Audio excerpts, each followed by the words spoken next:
मुझे याद है कि कन्नौज में बड़ी संख्या में मुझे अक्सर हमारे कार्यक्रम में सपेरे मिलते थे, सपेरे समाज के लोग मिलते थे।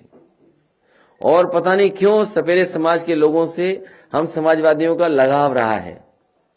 वो हो सकता है इसलिए भी कि जो हमारी पहचान थी, अगर हम किताबें पढ़ें, पुरानी पढ़ें, तो जो राइटर्स थे जो भारत आए, उन्होंने जहां जहां भारत को किस रूप में लिखा, उन्होंने ये भी कहा कि भारत स्नेक चार्मर्स की देश है। तो उसी समय फैसला लिया था कि एक्सप्रेसवे के किनारे एक स्नेक चार्मर्स विलेज बनाया जाएगा। उस समय जमीन चिन्हित हो गई थी, जमीन नहीं ले पाए थे, लेकिन समाजवादी पेंशन दे दी गई थी उन परिवारों को, लोही आवाज भी दिया गया था।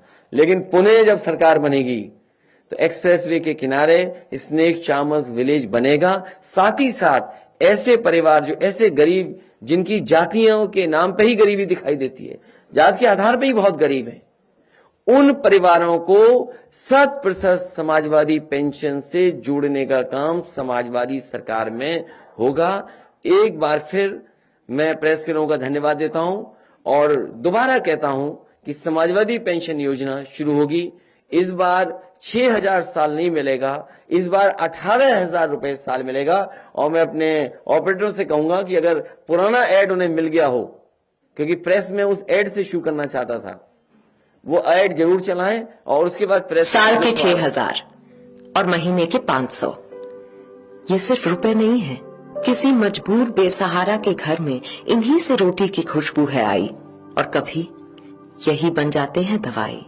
समाजवादी पेंशन योजना में 500 रुपए की मासिक धनराशि के साथ परिवार सदस्यों और खासकर बच्चों और विकलांग सदस्यों को शिक्षा और स्वास्थ्य संबंधी लाभ दिए जाते हैं। समाजवादी पेंशन के पैसे जब पूरे के पूरे इनके हाथों में आते हैं तो इनकी कमजोरी में इनकी ताकत बन जाते हैं। कुछ लोग कहते हैं इतने रुपए में आजकल क्या होता है, ये तो उनसे पूछिए जिनके पास इतना भी नहीं होता है। नहीं है भाई, 400 रुपया घर है, हालत बिगड़ी है, जहाँ से बहुत मदद है। माना आज के हिसाब से ये कुछ कम है, लेकिन किसी ने इतना भी सोचा और कर भी दिखाया, ये क्या कम है? समाजवादी पेंशन योजना गरीब परिवारों में महिला मुखिया के नाम ई पेमेंट के माध्यम से सीधे उनके बैंक खाते में जारी की जाती है। बस ये सिलसिला हमेशा यूं ही चलता रहे, बढ़ता रहे, गरीब और बेसहारा का कोई सहारा बनता रहे।